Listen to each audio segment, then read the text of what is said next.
दोस्तों ये हैं पीटीआई के साबिक वफाकी वजीर फवाद अहमद चौधरी साहब, जो कि आपको सड़क पर दीवानावार दौड़ते हुए दिखाई दे रहे हैं।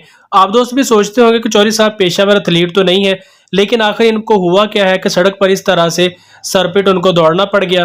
तो आपको बताते चलें कि फवाद चौधरी साहब की हाई कोर्ट से जमानत हुई थी, और जैसे ही वो घर जाने के लिए अपनी गाड़ी में बैठे तो उनको शक हुआ कि शायद पुलिस इनको दोबारा से गिरफ्तार करने आ रही है, क्योंकि पीटीआई पर जो हालात हैं वो कुछ इस तरह से हैं कि उनके पास जमानत के कागजात भी होते हैं, लेकिन उसके बावजूद पुलिस उनको दोबारा से गिरफ्तार कर लेती है। तो फवाद चौधरी साहब के साथ भी कुछ ऐसा ही हुआ।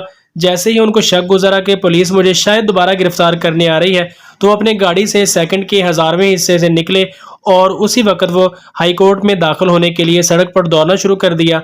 और उनकी ये वीडियो देखते ही देखते सोशल मीडिया पर वायरल हो गई।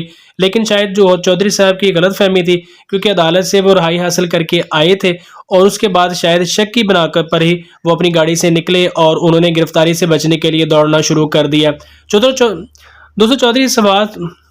दोस्तों फवाद चौधरी साहब की ये वीडियो आपको कैसी लगी है, कमेंट सेक्शन में मुझे ज़रूर बताइएगा। चैनल पर नए हैं तो सब्सक्राइब करें। मिलते हैं किसी नेक्स्ट वीडियो में, तब तक के लिए अल्लाह निगहबान।